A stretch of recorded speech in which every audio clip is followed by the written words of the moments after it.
Об истоках и развитии фестиваля «Импульс» телеканалу «ОНБИР» расскажет одна из инициаторов его создания и проведения, художественный руководитель театра Умаралиева, театральный критик, заслуженный деятель культуры Кыргызстана Айгуль Умаралиева.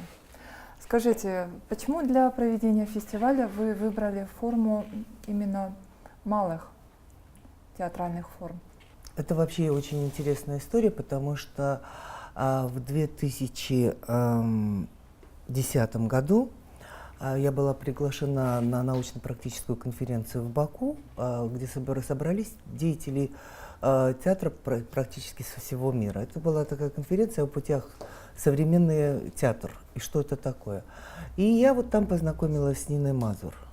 Мы просто с ней летели на самолете в Москву и разговорились, и она меня спросила, есть ли у нас моноспектакли, предлагая нам участвовать в ее фестивале на Украине, именно фестивале моноспектаклей «Ведлуня».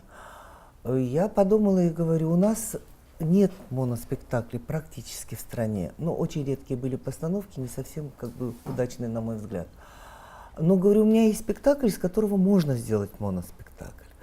И это был спектакль СМД, большая версия которого была поставлена к 80-летию Чингиза Турукуловича в 2008 году и получила лучший спектакль года 2008 и гран-при на международном фестивале Артурно. И, естественно, это тема, которая, мать — это все. Это природа, это женщина, это кормилица, это земля, скажем, да. И с этого, собственно, началось, когда нас пригласили на фестиваль «Ведлуня». Мы с Гулей Меджи в 2011 году Бекболат Сатарович Парманов поставил моноверсию спектакля СМД, и мы повезли его в Украину, как положено говорить. Вот. Спектакль идет на киргизском языке, была сделана программа с небольшим либретто и с главными словами, с переводом главных слов, допустим, СМД, я помню, да, Тенир, небо, да, вот какие-то такие основные, война, победа, перевод киргизских слов, такой небольшой словарик. Спектакль прошел очень хорошо и получил много приглашений на другие фестивали, потому что конечно, Гулей Меджи — это звезда киргизского театра, просто огромный диапазон и такая внутренняя красота и такой емкий человеческий талант и художественный талант, что, конечно, она забирает все это пространство. И спектакль играется на киргизском языке, и все равно это понятно абсолютно всем. И с этого, собственно, начались приглашения на другие фестивали, на которых мы с моноспектаклем встречались, опять же, с Ниной Мазур. И на одном из фестивалей она говорит, а как вы думаете, может ли получиться у вас фестиваль моноспектаклей? И мы мы беседовали и говорили на эту тему. Я говорю, дело в том, что сейчас в нашей стране как бы нет меценатов, тех, кто мог бы содержать этот фестиваль, хотя он, в общем-то, небольшой. Это мы были в Вологде на фестивале «Диалог».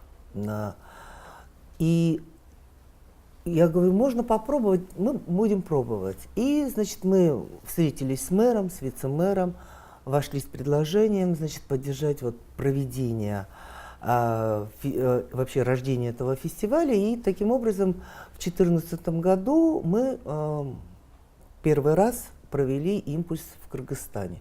Понятно, что название «Импульс», это понятно, что оно дает возможность, это как толчок к творчеству, это как какой-то такой момент рождения искры, да, пламени. Или той искры, из которой возгорается нечто большее. Да, нечто большее. И наши цели и задачи этого фестиваля — это сподвигнуть к сольному творчеству, к монотворчеству, скажем, актеров и нашего региона, и наших киргизских молодых актеров, потому что человек — это мир, безусловно. Но и каждому есть что сказать, потому что у нас вообще в Средней Азии очень талантливые актеры. И я в себе это определяю таким образом, что вот не прервана связь с землей. Это такая интуиция, это такое ощущение, что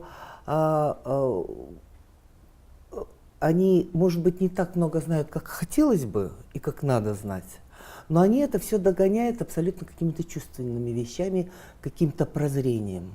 И это, конечно, удивительно. И то, что вот рождение этого фестиваля было поддержано и руководством города, и советом Горки-Нешем.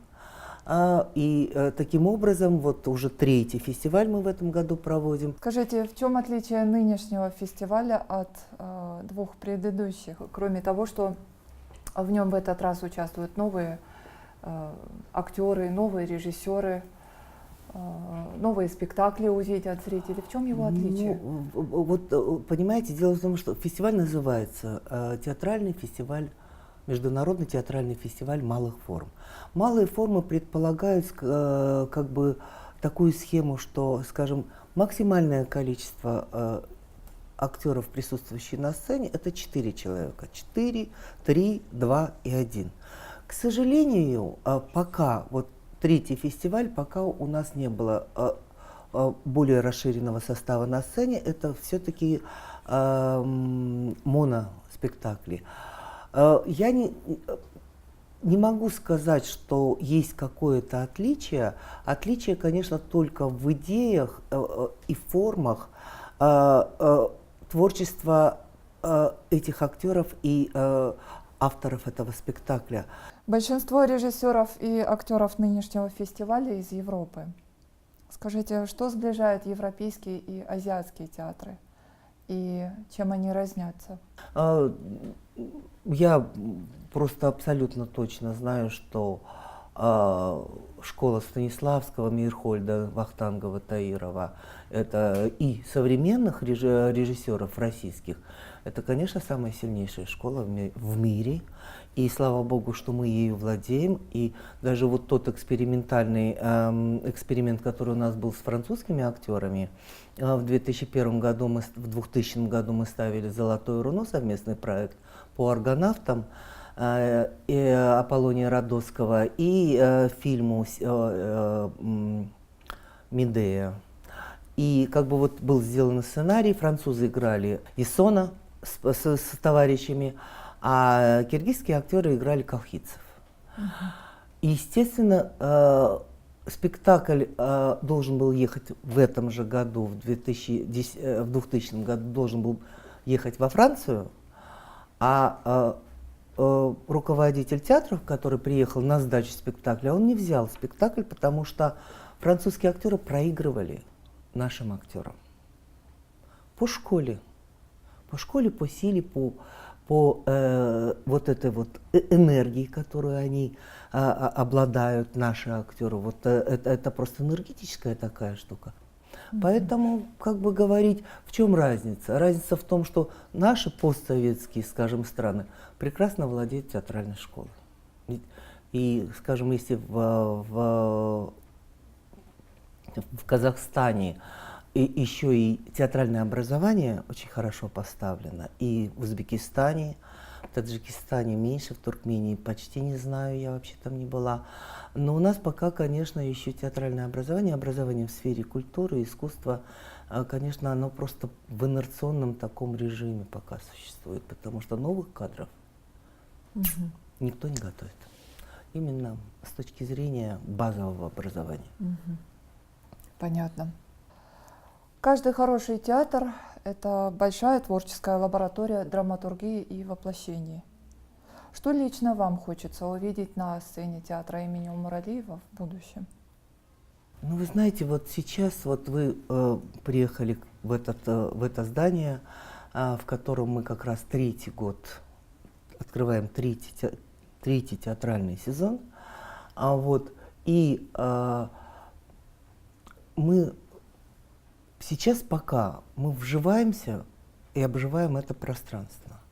Естественно, у нас меняются актеры. И, естественно, это тоже процесс, который абсолютно зависим от государственной помощи, в том плане, что, скажем, очень низкие заработные платы.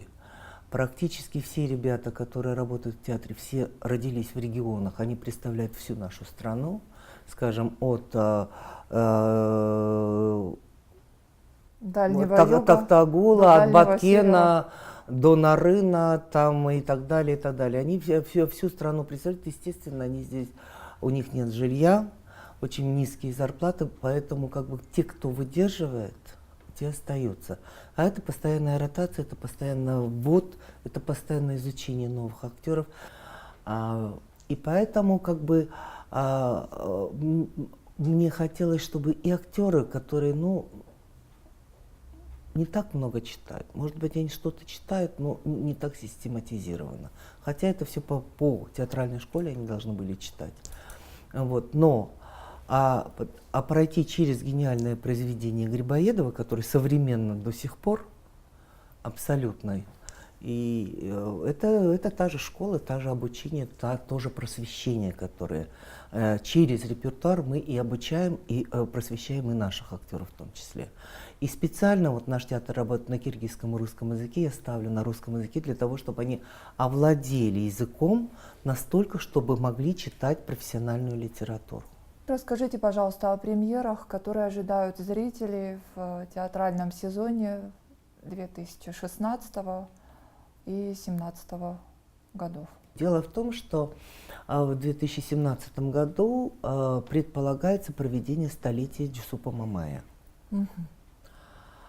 И фонд Джусупа Мамая предложил нам сделать по его версии Манаса, сделать спектакль. Так как это огромный материал, это огромное, мы параллельно работаем, но работа идет сейчас на разработке идеи. То есть материал формируется, как бы есть какие-то фрагменты. Сейчас работает режиссер, пишет вот эту инсценизацию, художник ищет образный ряд, композитор пишет, надеюсь, или думает, какое должно быть музыкальная как бы эта композиция, потому что не хочется делать сувенирный спектакль.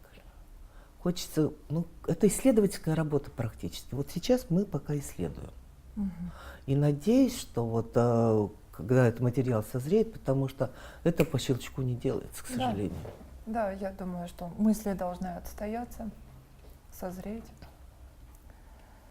Хорошо. Благодарю вас за беседу. Сегодня мы беседовали с театральным критиком, художественным руководителем театра имени Умаралиева и одной из организаторов проведения фестиваля «Импульс» Айгуль Умаралиевой.